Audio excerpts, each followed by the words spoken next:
Ladies and gentleman, IT के इतने सारे लोग यहाँ पर मौजूद हैं। एक तो ये मैं मुबारकबाद देता हूँ ग्लोबल डिजिटल समिट के हवाले से कि आप लोगों ने मेहनत करके लोगों को इकट्ठा किया। What is happening in Pakistan, ख़ास तौर पर मैं जो आपको कम्युनिकेट करना चाहता हूँ और ये आपको बताऊँ कि जो पहला मजमून मैंने प्रेसिडेंट बनते ही लिखा था वो place of Pakistan in AI and computing क्या होनी चाहिए। This was 2018। मैं जब भी ये महसूस करता था कि पाकिस्तान बहुत पीछे रह गया है और मैं ये भी जानता हूँ और आप लोग भी जानते हैं कि ये वो गाड़ी है जिसके अंदर जल्दी सवार हो जाया जाए तो बड़ी तेज़ी से तरक्की के रास्तों पर चल सकते हैं।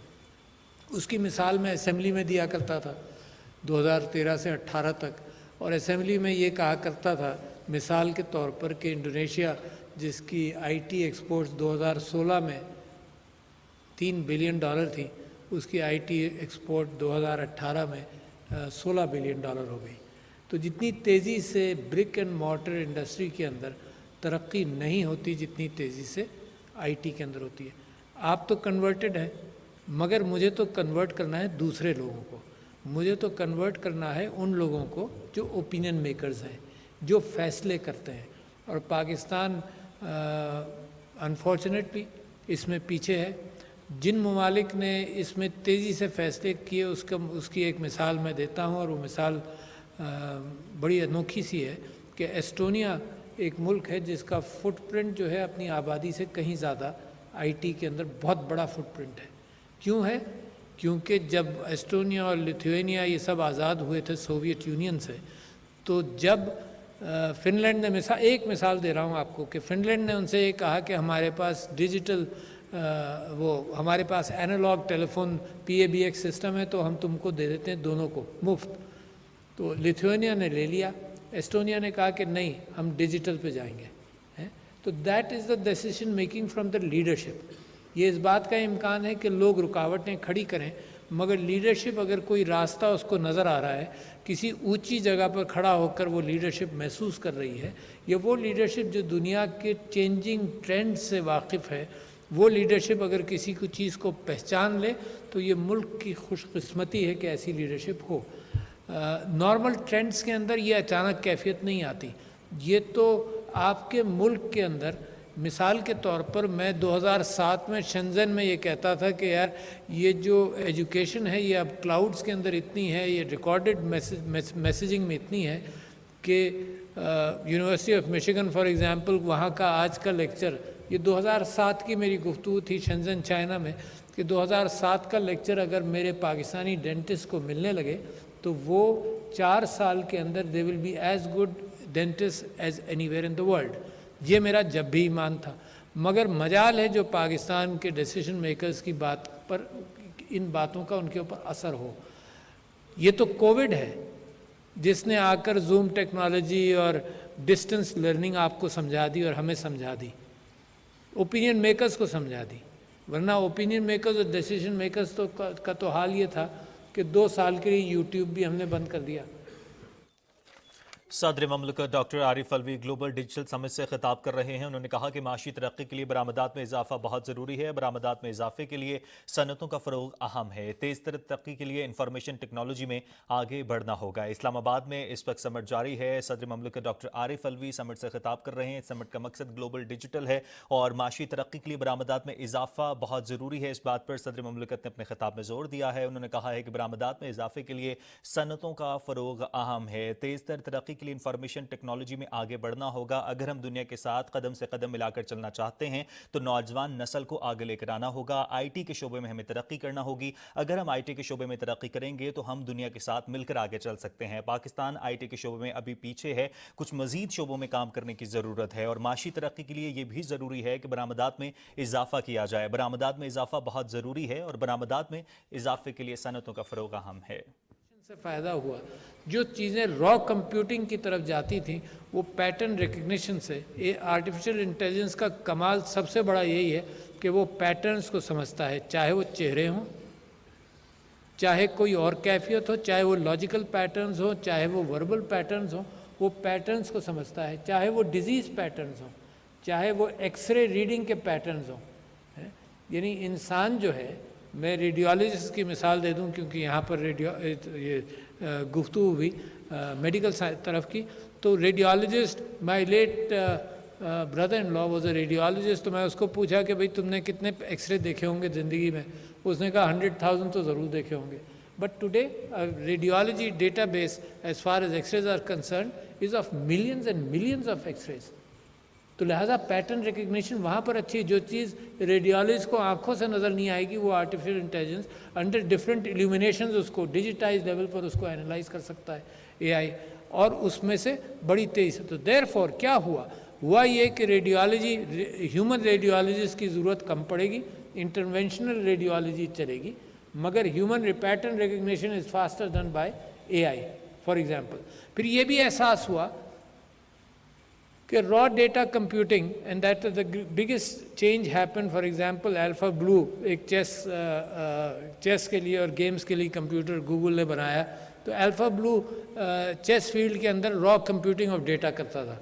But alpha go the next step was not raw computing but somehow neural networks के एतबार से statistically to coming to a better answer without raw computing. Raw computing तो बहुत बड़ी हो जाती है ना, it's very expensive on computer time and computer formations. तो लिहाजा उसके ज़रिए ये नया स्टेप आया न्यूरल नेटवर्क्स के ज़रिए कि सोल्यूशन पर पहुंचा जाए. Not every possibility and probability has to be looked at, क्योंकि जितना डेटा उतने ज़्यादा वेरिएबल्स. और आप में से जो स्टेटिस्टिक्स के तालिब इल्म हों उनको मैं ये कह सकता हूँ कि मैंने पहली मास्टर्स थीसिस लिखी 1975 में at the university of Michigan. उसके अंदर there were only 5 variables in my research, variables. उन वेरिएबल्स के लिए मैंने एक एनालिसिस ऑफ वेरिएंस किया 5 वेरिएबल्स के साथ. मुझे 6 महीने लगे वो कार्ड इनपुट के अंदर, फिर कंप्यूटर में गया, फिर वहाँ से पता चला 5 वेरिएबल्स के साथ. आपको मालूम है ये GPT-3, आप तो वाकिफ़ हैं, मैं किसी जगह पर तो मुझे एक्सप्लेन करना पड़ेगा कि GPT-3 क्या है. तो GPT-3 के लिए उन्होंने कॉमन क्रॉलर के ज़रिए जो उन्होंने डेटा जमा किया, billions of variables can be address today by the computers, billions of variables. लिहाजा एग्जिस्टिंग डेटा, मेरे भाइयों और बहनों, एग्जिस्टिंग डेटा दुनिया में इतना है जो आज के कंप्यूटर्स एनालाइज नहीं कर सकते. Do you know that?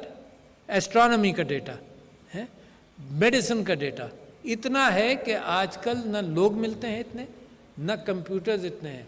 लोगों की भूख इतनी है, ह्यूमन रिसोर्स की दुनिया को इतनी भूख ये है कि हम यहाँ पर ढंडोरा पीट रहे हैं कि हमारा ह्यूमन रिसोर्स है, यूथ बल्ज है, but at the same time हम यूथ बल को एजुकेट नहीं करते. मैं आपको सिर्फ एक फ़िगर दे दूँ, आपके लिए गम का बायस भी हो ना. ये फिगर आपको दे रहा हूँ कि अभी वर्ल्ड बैंक ने चंद एक रिपोर्ट्स को किसी ने कंपाइल किया कि 100% students in India go into primary education, 100%. In Sri Lanka, 99%. In Bangladesh, 98%. And in your country, 68%. तो आप कैसे मुकाबला करेंगे दुनिया का? ये ज़रूर है इत्तेफाकिया कोई चीज़ किसी को मिल जाए, अनोखी चीज़ मिल जाए है, और वो उसको लेकर भाग निकले. इस तरह से तो हम उम्मीद करते हैं कि ये अनोखी चीज़ भी IT के अंदर ही मिलेगी. जैसे लोग तलाश करते थे ना कि इसको सोने की डली मिल जाए, खोदते थे कि कोई जेम मिल जाए, कोई हीरा मिल जाए. तो इस वक्त सोने की डली जो है ना वो IT के अंदर मौजूद है. एंड ये मैं लोगों को कन्विंस कर रहा हूँ. जो ब्रिक एंड मॉर्टर के इंडस्ट्रियलिस्ट हैं उनसे भी मैं कहता हूँ कि IT के अंदर इन्वेस्ट करो. The biggest possible return can happen in IT. मैं आपसे ये कह रहा था कि जहाँ इस चीज़ का जिक्र है मैं आपको बताऊँ कि डेटा कितना है. Something to stimulate your mind. यानी एक जनरल बात तो आपके सामने करना बेकार है. डेटा का मैं आपसे जिक्र करता हूँ कि इट टुक अबाउट 12-13 ईयर्स के DNA को एक इंसान के DNA को एनालाइज कर लिया जाए, जीन्स के एतबार से, है ना, genetic understanding of one human. अच्छा, वो 2012 के अंदर मुकम्मल हुआ. आज फिर इस बात का इम्कान है कि $100 में आप अपना टोटल जेनेटिक एनालिसिस कर लिए, $100 में. आप ज़रा तसव्वुर करें, मेडिसिन के अंदर ये बात सोची जाती है कि तकरीबन 50%, we don't have exact criteria, तकरीबन 50% हमारी एटीट्यूड्स, हमारी बीमारियां, हमारी पर्सनालिटी वगैरह नेचर रिलेटेड है. दैट मीन्स जेनेटिक डायरेक्शन है उसका.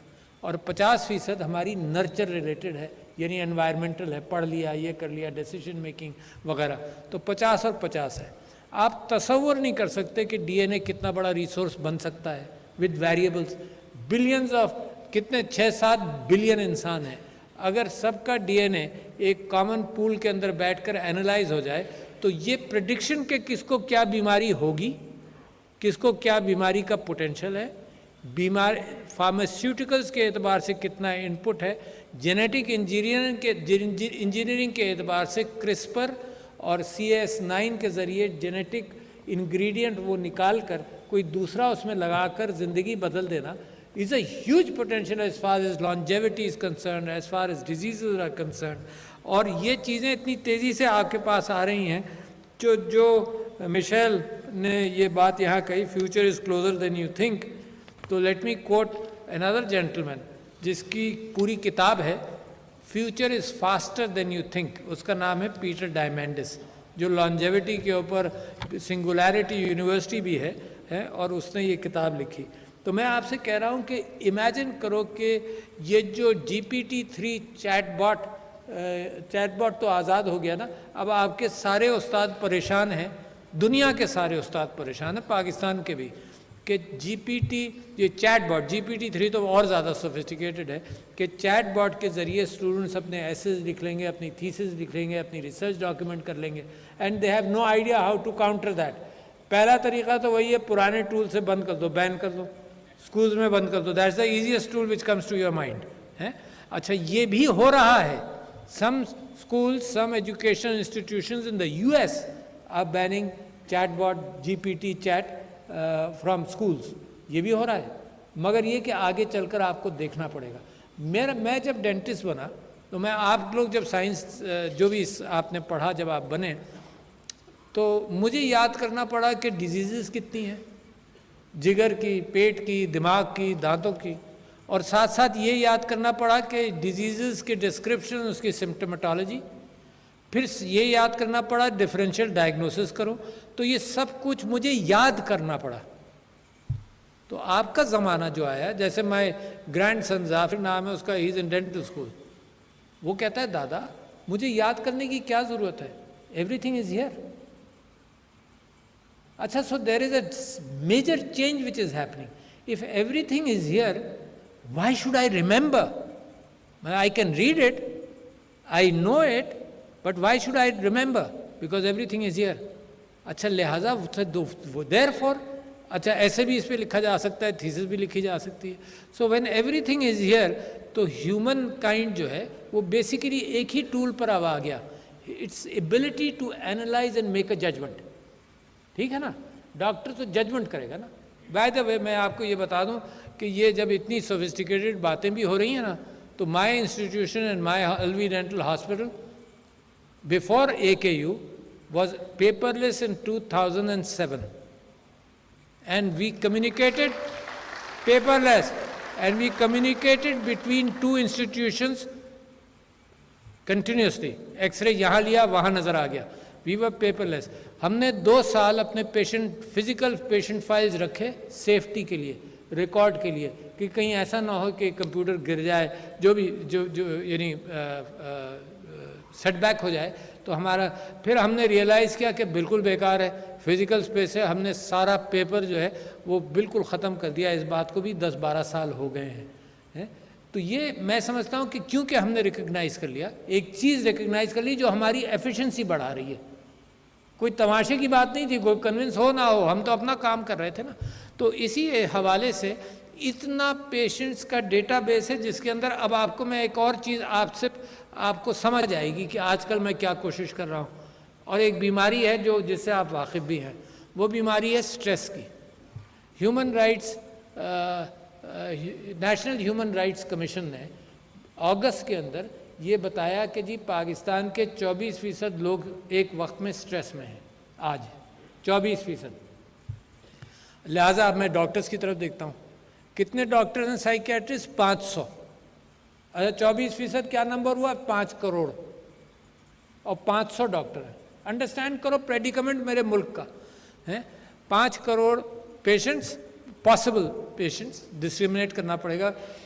और 500 डॉक्टर। अच्छा, साइकोलॉजिस्ट को भी डाल दो, जो साइकियाट्रिस्ट होता है वो तो डॉक्टर बनता है, फिर साइकियाट्री में जाता है। साइकोलॉजिस्ट भी डाल लो ताकि कुछ मशवरा तो मिले ना, उनको भी डाल लें तो 1800 से ज़्यादा नहीं है मिलाकर।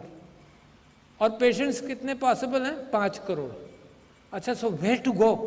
तो मेरी समझ में सिर्फ एक चीज़ आई कि इसको हम AI के ज़रिए कैसे करेंगे।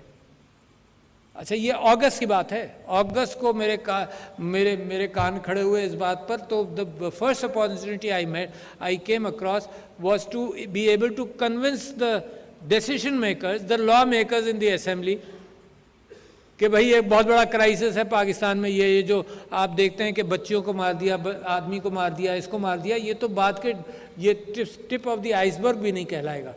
ऐसे बहुत सारे वाक़यात, घरों में झगड़े, लड़ाई, मार कुटाई, सब वो सब कुछ, दोज आर एक्सट्रीम पोजीशंस, ये सब कुछ हो रहा है। तो आपको याद होगा उस दिन मुझे सुनने वाले 18 लोग थे वहाँ, उससे ज़्यादा तो यहाँ बैठे।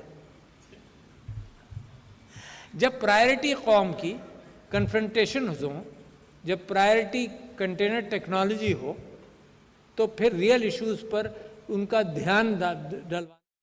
सदर